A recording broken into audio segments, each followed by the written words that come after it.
চলমান পরিস্থিতিতে চট্টগ্রাম বন্দর কেন্দ্রিক মেগা প্রকল্পের অগ্রগতি নিয়ে অনিশ্চয়তা দেখা দিয়েছে। এক্ষেত্রে গুরুত্ব বিবেচনা করে জরুরি প্রকল্পের কাজ অগ্রাধিকার ভিত্তিতে এগিয়ে নেওয়ার দাবি জানিয়েছেন বন্দর ব্যবহারকারীরা।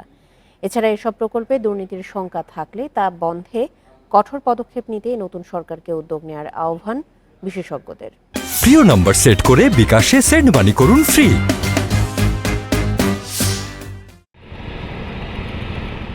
চট্টগ্রাম বন্দরে বে টার্মিনাল, লালদিয়া চর টার্মিনাল ও মাতারবাড়ি গভীর সমুদ্র বন্দর, এই তিনটি মেগা প্রকল্পের কাজ প্রায় এক দশক ধরে চলমান।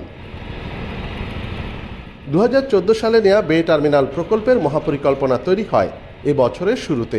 21,000 কোটি টাকার এই প্রকল্পে বিনিয়োগের কাজ শুরু করেছে সিঙ্গাপুর পিএসএ এবং সংযুক্ত আরব আমিরাতের ডিপি ওয়ার্ল্ড। মাতারবাড়িতে প্রায় 18,000 কোটি টাকার গভীর সমুদ্র বন্দরে চ্যানেল নির্মাণ কাজ শেষ হবে 2026 সালের ডিসেম্বরে। এতে 12,892 কোটি টাকা ঋণ দিয়েছে জাপান। এছাড়া 3,000 কোটি টাকার লালদিয়া চর টার্মিনাল নিয়েও এগিয়েছে ডেনমার্কের মার্কস শিপিং। এসব নিয়ে এখন চলছে নানা আলোচনা।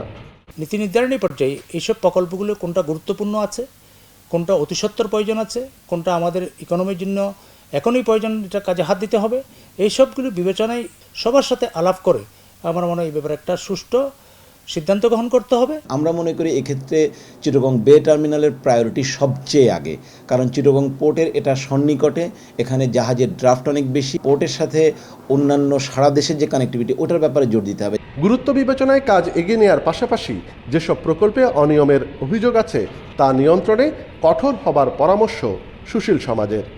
মেধাটা প্রকল্পগুলো রয়েছে যেগুলো আমাদের প্রাইড, অনার, ক্রাইসিস তাদেরকে খুব একটা সাময়িক প্রভাব বিস্তার করতে পারে, কিন্তু লং টার্মে প্রভাব বিস্তার করবে না। জনগণের টাকা জনগণের অর্থে যে প্রকল্পগুলো বাস্তবায়িত হয় এবং জনগণ যে ঋণ এবং ঋণের সুদ বহন করে, সেই বিষয়টা অত্যন্ত বিবেচনাপ্রসূতভাবেই এগুলো শুরু করা দরকার।